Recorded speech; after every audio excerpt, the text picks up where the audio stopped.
Hey everyone, welcome to the Kolpack and Izzo Podcast, brought to you by Gate City Bank with the Forum's Jeff Kolpack. I'm Dom Izzo from WDAY Sports. We sit here in the middle of January, getting ready for a big weekend of Summit League basketball. North Dakota State women are at home this weekend to take on Kansas City and Omaha. The Bison men flipping that with mirror scheduling. Gross. You love mirror scheduling. I will not miss any opportunity to take a shot at it. It is gross. Bison men are in Kansas City and in Omaha. I want to talk hoops here in a little bit because I want to follow up on our Bowden Scunberg conversation that we had last week as he played and is back on the team after his one-game benching against Montana.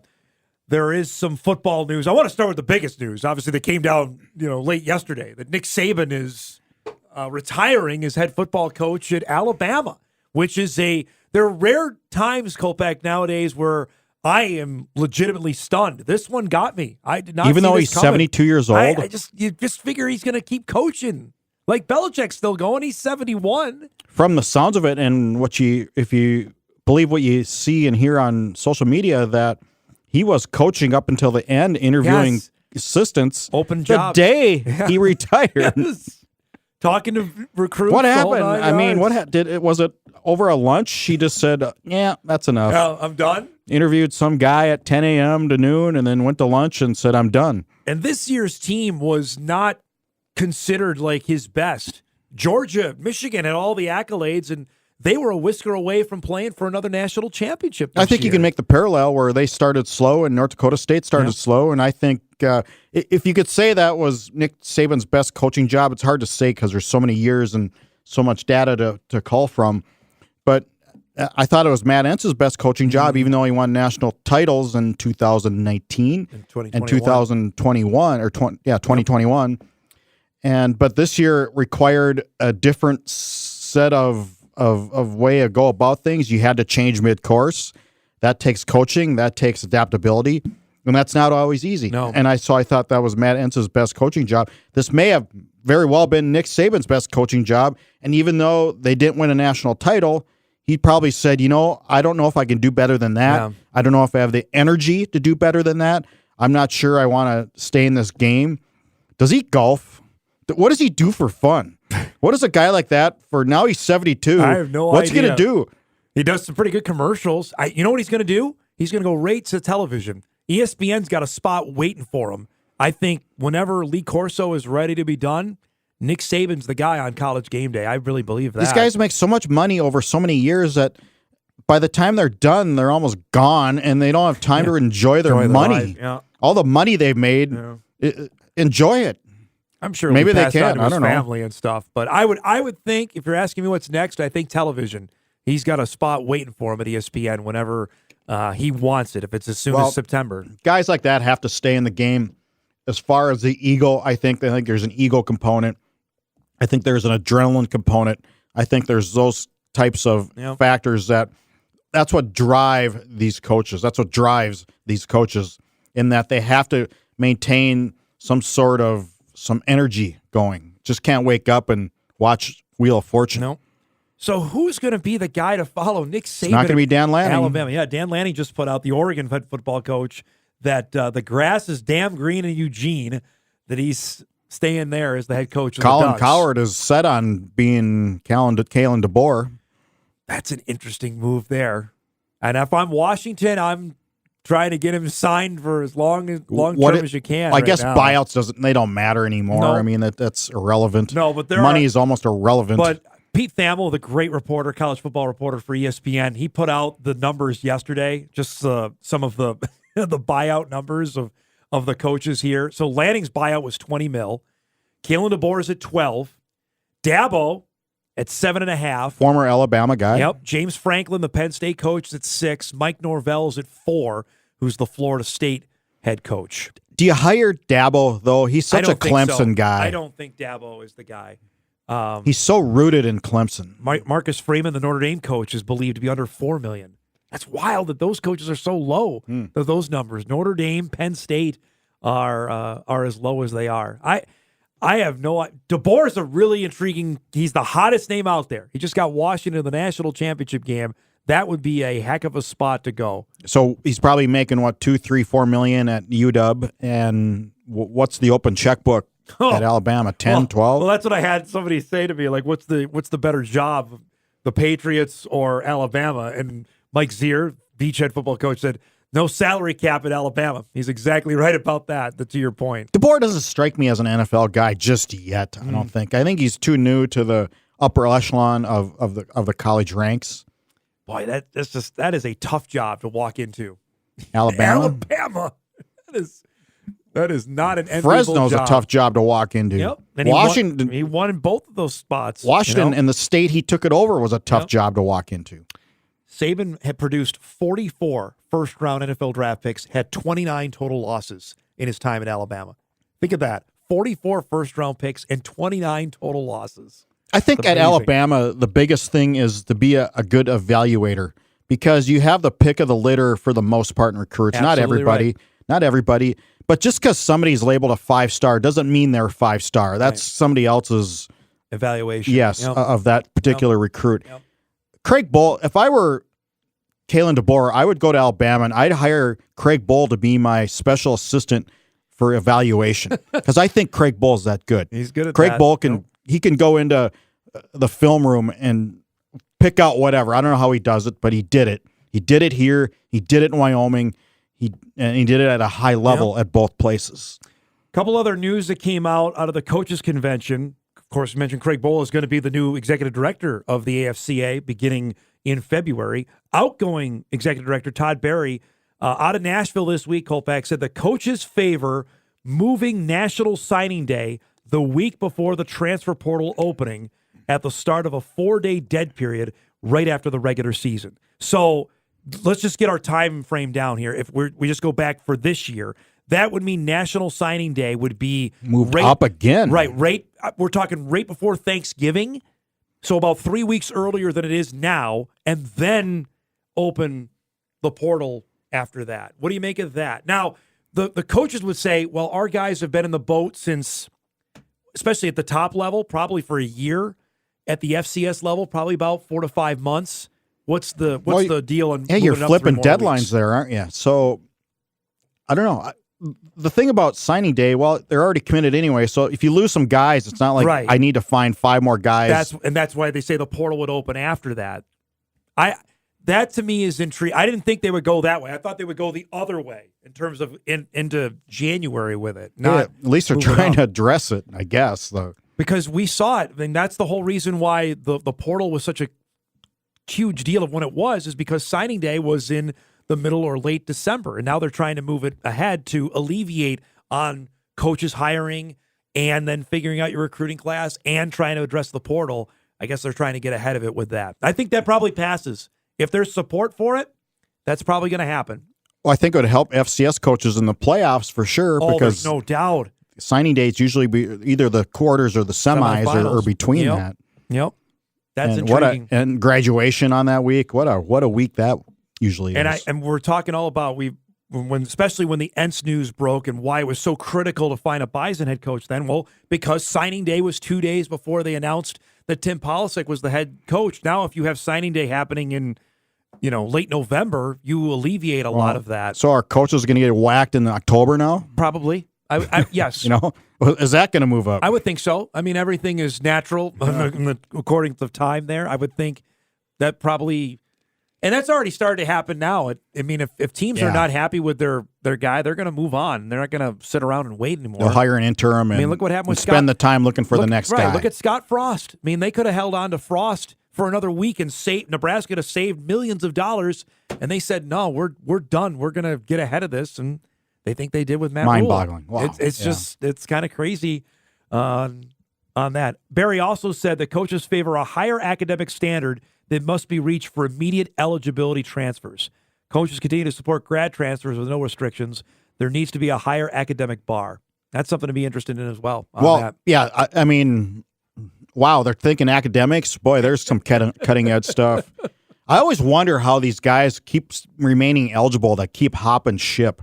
I just jumping from couch to couch in college football. How do you stay eligible? Because not all credits transfer to the next school. Yep. They don't. Nope. That's the part that's the intriguing Man, I mean, we ran into that at Bismarck State College to Minnesota Duluth.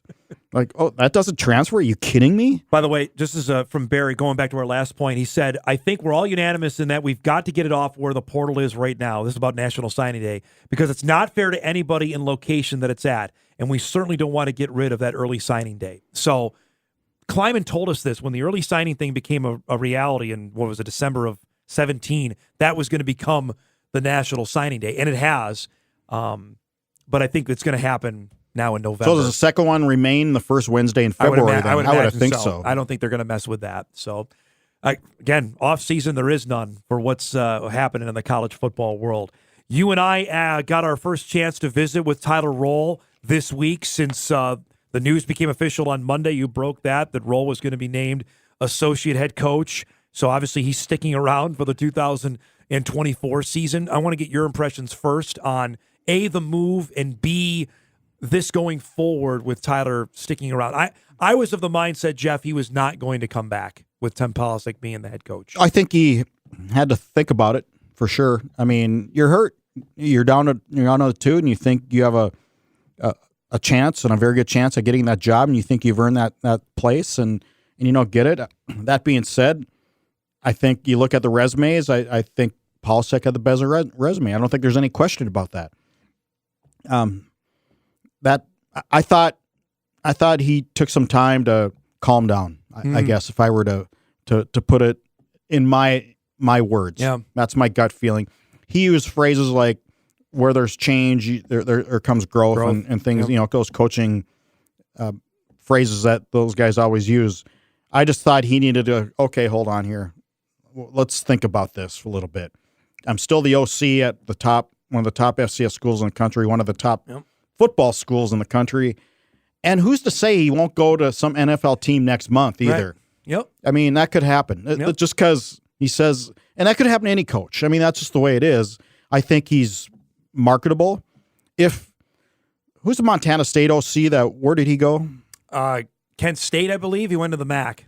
Yep. And Football Scoop, one of the brightest offensive coordinator minds in the country. Well, I think Tyler's right up there, too. He also had some baggage with him, though. The guy who left Montana State with Viggs had a DUI in the offseason. So I don't know if he was ready to keep him this coming year anyway. Okay, I didn't know that. Yeah, he was ready to move on. But to that point, I think I understand what you're saying. I asked Tyler about the viral support, that the players came out so much and so vivid in their support of him. He said it meant everything. It actually helped a lot in wanting me to come back and do this job again, which I thought was interesting.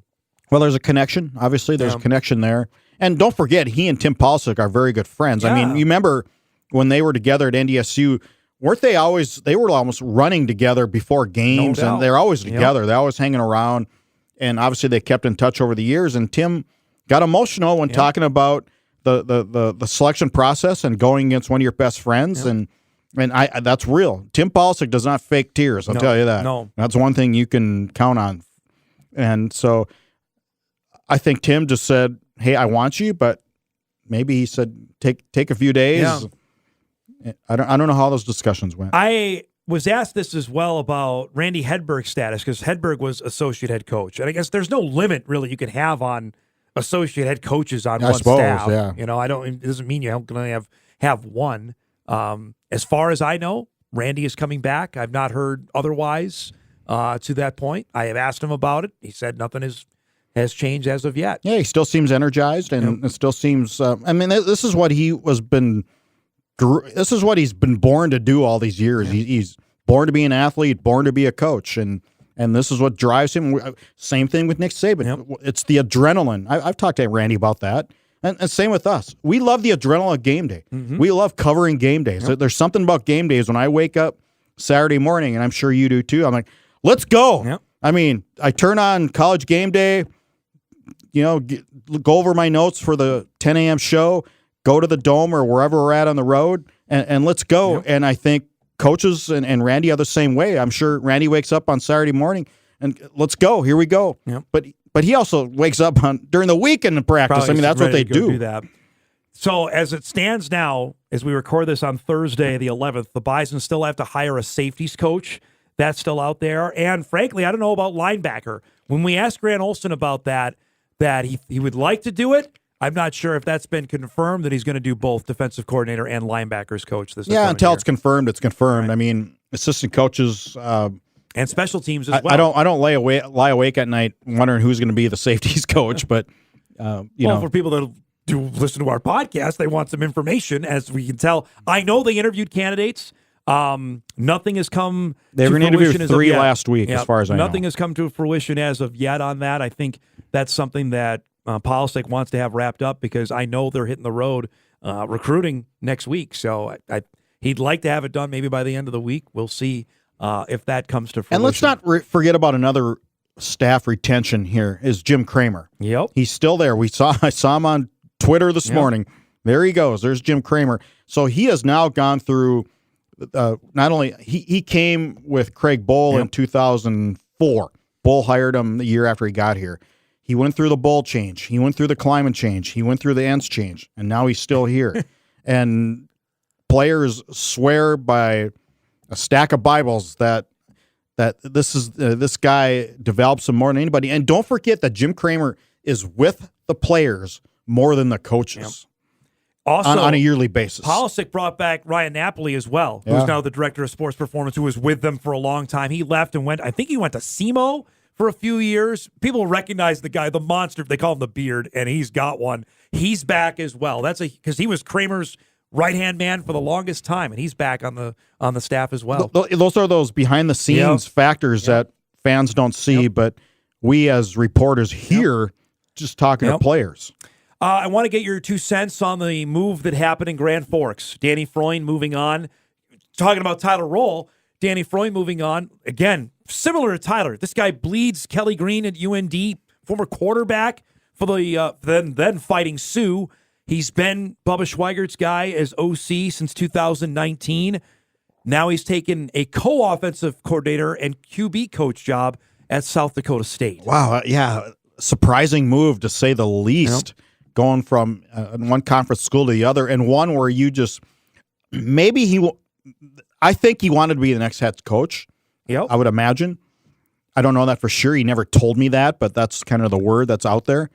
And maybe he wasn't satisfied that Bubba was going to be there another 4, 5, 6 years, and he didn't want to wait and thought he needed to move and go somewhere else, hitch his wagon to somebody else, and then find the next one. Maybe Jimmy Rogers will be there 2 years and go. Correct. And he could be the next guy. So here's the thing. Bubba's signed through next season, but this is all about this year for Bill Chaves to evaluate Bubba Schweigert. It's on 2024 because you're not going to go in to the 25 season with a lame duck one. You're like, this is it, because you can't do that for recruiting. You can't do that you just can't. You could make him the head coach in waiting. That's been done before. And they didn't do that. Maybe he asked to do that, and they didn't do that. They decided not to. But you're going into the 24 season at UND with a new quarterback, likely a redshirt freshman quarterback. You still have to make some big changes on the defensive side of the ball. And Kolpack, they play Iowa State, Montana, South Dakota State, and North Dakota State next season. Already they have 4 losses on their schedule. You're booking 4 losses already. They're not going to be as good next season. They're not going to beat any of those teams. I don't believe so. What's Bo Belquist going to do? That's the next point. Now, if Belquist came back because Danny was going to be there, and now he's gone, and Elliott, I don't know if you saw, his dad put out a pretty, I thought, telling tweet. Elliott said, I don't want to hear any more complaints about players entering the portal when coaches can go and leave whenever they want. That, to me, infers exactly what happened with Freund. And if I'm Bo, I'm looking at the portal in April saying, well, maybe my guy isn't going to be here. Maybe I'm not either. Boy, he's a good player. He's a dynamite player. And Danny Freund was a big reason why Bo Belquist became an all-conference player, in my estimation. I really believe that. That it's not a good look for UND. He's not leaving for a similar job. And Bo, as a presumed grad transfer, can go anywhere. Correct. He doesn't have to wait. At any time. No, he does not have to wait. That's the part that if you're UND, this is a tough look all around. You're not leaving for an FBS job. You're leaving for a job in the same league. A lesser title? Probably. It can't be more money. I would think it's probably. Isn't? I heard they tried to up his package, Tom too. Tom Miller told me that on the show on Hot Mic on Thursday, that they were aggressive in that, and Danny was looking for another professional opportunity. So that, to me, says that Bubba's they're committed to Bubba here for whatever is going to happen, and that his opportunity there, and it maybe it's like Tyler Roehl. Maybe he can come back, and I don't think that door is closed for Freund to come back and be a head coach at UND. It's just not going to happen. Have past UND coaches gone on to bigger and better jobs that we know of? Dale did. Dale left UND and was the head coach at SIU, at least in my tenure here. I mean, that was a Division II right, but that was Division I. That was a while ago. Yep. I'm just saying Zach Lujan's going to Northwestern, Correct. I think. Yes. And then Danny Freund sees, okay, these guys are moving on to, FBS jobs at that. David Braun went from NDSU D coordinator to Northwestern D coordinator. Yep. I don't know. It's a real interesting time in Grand Forks. I think they're going to struggle this year on the field. This doesn't help that matter either to me about what the future holds there for them and beyond. And honestly, this is if they're going to say, okay, we're going to commit to Bubba for another 3 to 4 years beyond 2025, it all comes down to this year, Jeff, on what they're going to do in Grand Forks, in my estimation, because you can't have him be a lame duck for 2025. That doesn't happen in college football. You can't have it happen in this day and age. Can you have it in the off season anyway right now? Because they can use it against you in recruiting, this summer recruiting. Oh, you want to go to UND? Well, coaches. Right. What do they know? How long is he going to be there? Right? I don't know. It's going to be awfully interesting to see what transpires there. I wanted to get back into the main thing we talked about last week on the podcast regarding Bison men's basketball. Their lone senior leading scorer, Bowden Skunberg, was benched for the game against Montana. He was back on the roster on the team. I don't think he was ever off the roster. He was back playing Saturday. He was came off the bench, led the Bison in scoring against Eastern Washington. From what I was told, that everything needed to be said was said for Bowden to come back. But they're in rough shape here. They've lost five in a row, and now they're heading down the road to play Kansas City and Omaha. Now, again, it's always emphasized to me that the whole season boils down to the 3 days. And if you're going to lose 5 in a row, now's the time to do it. But they got to find some way to play some defense right now, Kolpack. It's not good. The 3-point field goal percentage defense is one of the worst in the country. Yep. And frankly, defensive stats are not very sparkling across the board. They're in the 300s defensively where they rank. Which for Dave has just got to keep him up at nights because that's what he's bread his butter on. Yep. A player being suspended during the year is not new. It happens. Yep. South Dakota State suspended Zeke Mayo for a game for I felt like this almost the same. Maybe the same thing. I don't know if he mouthed off or whatever. Team or culture standards. Whatever you want to call it. Yep. And so if you're as a coach, if you're you got to have control of your team right now, and you can't let guys just start mouthing off like whatever it was. I don't know what it was. One game is it's a story, but it's not the big. I mean, now that he's back, I guess it's not the biggest thing ever. Yeah, but if he was gone for a week or two, then Michigan State suspended their top guard for 6 games, only road games. Yeah, I saw that. You talk about clown show going on. Yeah, that's bizarre. I didn't get that. Michigan, not Michigan State. Yeah. I say Michigan State. Michigan did. Yeah, that was the whole thing with Juwan Howard right now is really interesting. What's going on with their program? The Bison women are back at home. This is in the middle of a 3-game home stretch. They had a nice win over Northern Arizona. It was the preseason pick to win the Big Sky. They've got Kansas City and Omaha. Here's a chance to build on that momentum when they beat USD to get out there and start Summer League play really strong. They need a sweep. It's pure and simple. If they want to be taken as a serious contender, you need to beat Kansas City at home. You need to beat Omaha at home. And you need your top players to say, okay, this is not going to – we're not better than them. Not going to lose. Yep. And Evans was that against Northern Arizona. She was sensational. And they're going to have to do it with 10 players. They're down to 10 after the 3 departures. And Jory said, all right, we're going to shorten up practices. We're going to do what we need to do. But if you have the right 10, you can be awfully dangerous. If those players don't want to be here, then it's addition by subtraction. Right. If 2 players, as we believe, got beat out and weren't happy about it, is that sound right about you? I know one of them was. I know one just maybe got some bad advice. The other has some family issues back in the girl in Sweden. Yep. The player in Sweden had, and that's unfortunate. Yep. So I don't know. We'll see. That I'm really interested to see what what transpires. Man, they got to stay healthy now. Yes. Wow. But both men's and women's Summit League basketball is wide open. It is. There is no, like, this is the team that everybody's gunning for. I really think they play 16 league games. I could see the league champ being 11-5. And you know why that is? Why that is? Transfer portal. Yeah, the portal is obviously your top guys go. On the men's side, certainly on the men's side, it's been the case. Max Acemus just won a game for Texas the other day. He did.